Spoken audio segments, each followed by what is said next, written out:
All right, then, econ friends, welcome back.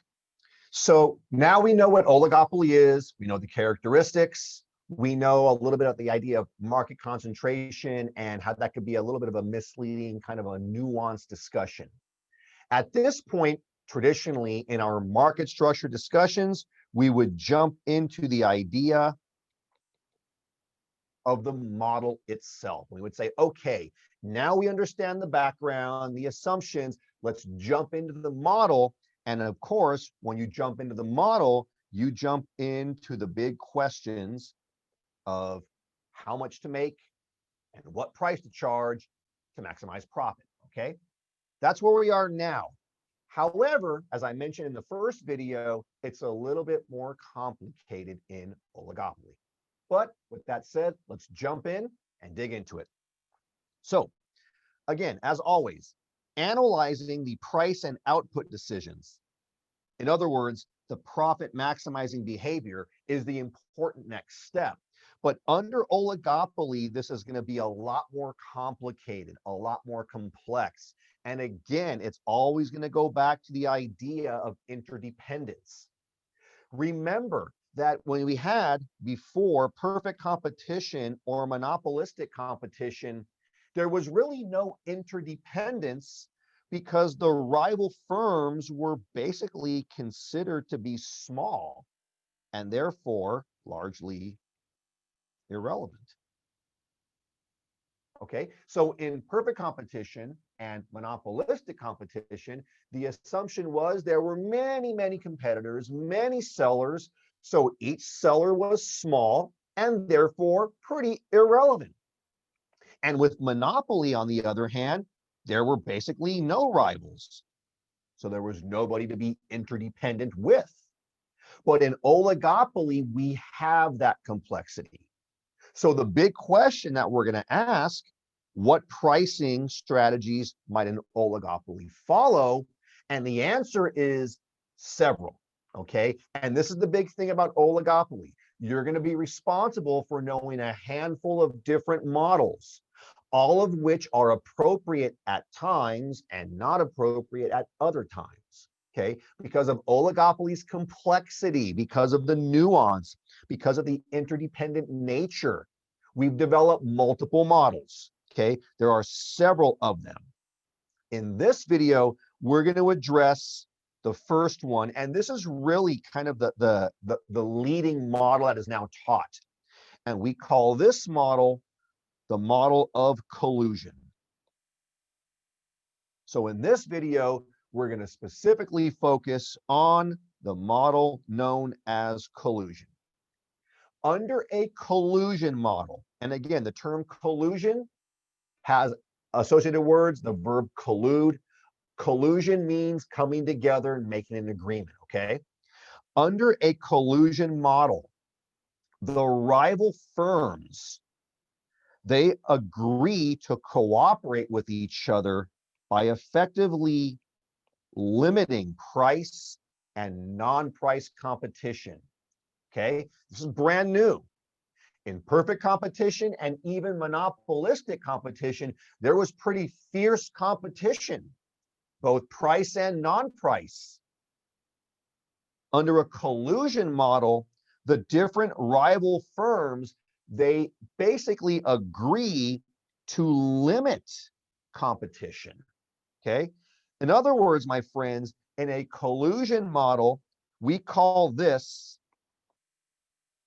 an act as if model, because in a collusion model, the firms will, even though they're rivals, they will in effect agree to act as if they are a monopoly. And in doing so, we're going to see them raising prices and limiting output in the exact same way that a monopoly would, with the end goal being to maximize the joint profits of the oligopoly as a whole. Okay, so again, in a collusion model, the rival firms will agree somehow to act as if they're a monopoly. They're going to coordinate their efforts. They're going to agree on how to act. The end goal will be for the industry as a whole, for the oligopoly as a whole, the raising of prices, the reduction of output, and the maximization of the joint profits. From a graphical point of view, it's pretty easy because obviously, if you're acting as if you're a monopoly, you model a collusive arrangement like you would model a monopoly. And you see it here. We've got, as always, the downward sloping demand curve and the MR curve under it. And you basically would model this in the exact same way that you would model monopoly, because they're acting as if they're a monopoly. Okay, so this is the collusion model. Note that collusion can take several forms. What we would say could be formal or informal. In a formal arrangement, which is also known as explicit collusion, the firms will actually sit down and form agreements, like draw up contracts on how to do it.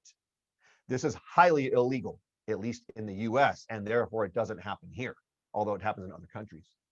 But notice that while collusion might be formal and explicit, there's also forms of collusion that are not formal.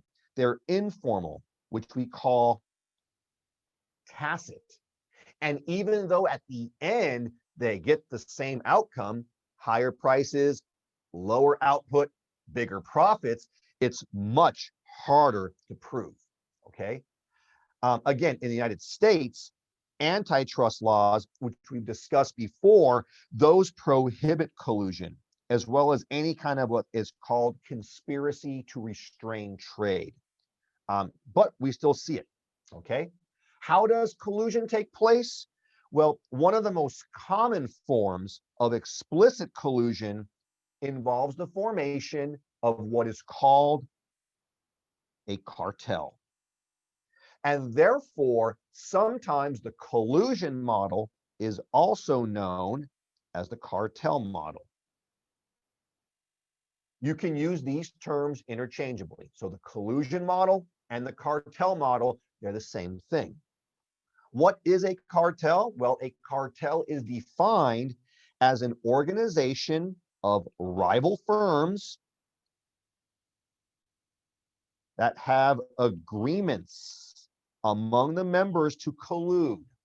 That's the critical thing. A cartel is an organization. They organize their activities.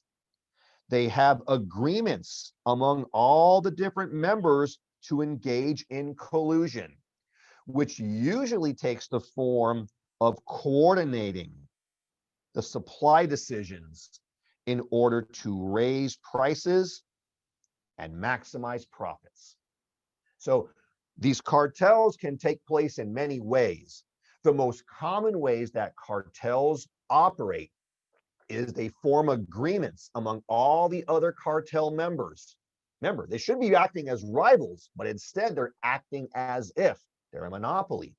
What the cartels do is they have agreements to typically artificially restrict, artificially restrain, artificially lower supply by coordinating these supply decisions. In other words, by restricting output, we're going to see them raise their prices and maximize profits, which is basically another way of saying and explaining that a cartel at its core seeks to create a monopoly-like situation for its members. Okay, so this all sounds, at least from the point of view of the firm, really attractive, and it can be. But here's a problem. While collusive oligopolies are, on the surface, potentially very highly profitable, in reality, they have an inherent problem.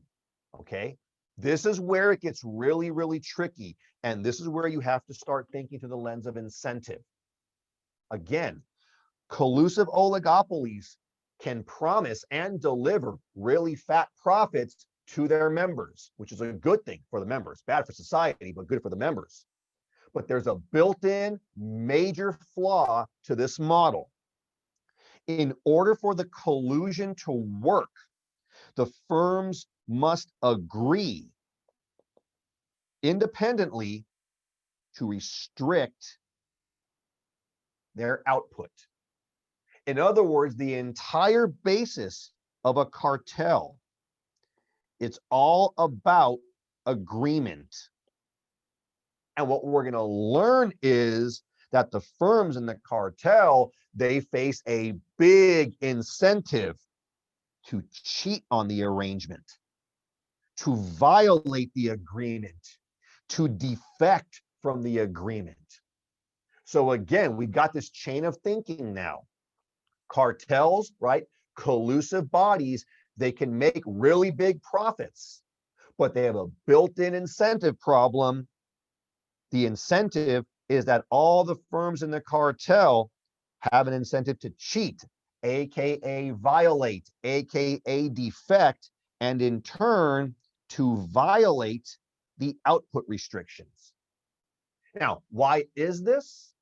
Well, at its core, if one firm in the oligopoly can increase its output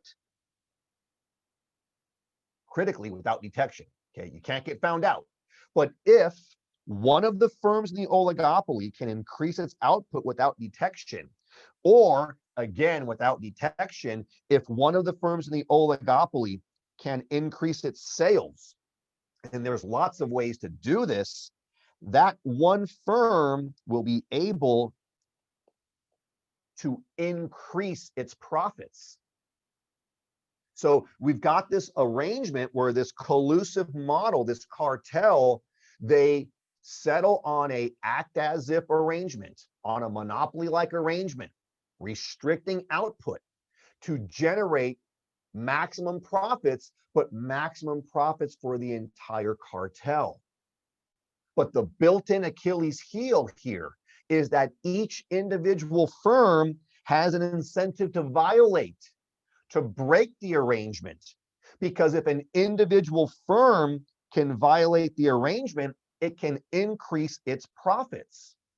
However, and here's the pisser, these violations, while they're helping out one firm, they will ultimately hurt the cartel as a whole, because the increase in profits from one firm comes at the expense of all the other firms. In other words, the violations, the breaking of the arrangements that help one firm, they reduce the profits of all the other firms. And that right there, my friends, is a built-in tension that underscores every oligopoly. To sum it up, in oligopoly, there are basically two conflicting incentives. Number one, each individual oligopoly firm, they have a strong incentive to cooperate to maximize profits, but then they have an equally strong counter incentive to defect on any arrangement, to violate the arrangement by increasing output secretly in order to increase their profits. So we see this underlying tension in every oligopoly, in every cartel, we see this underlying tension.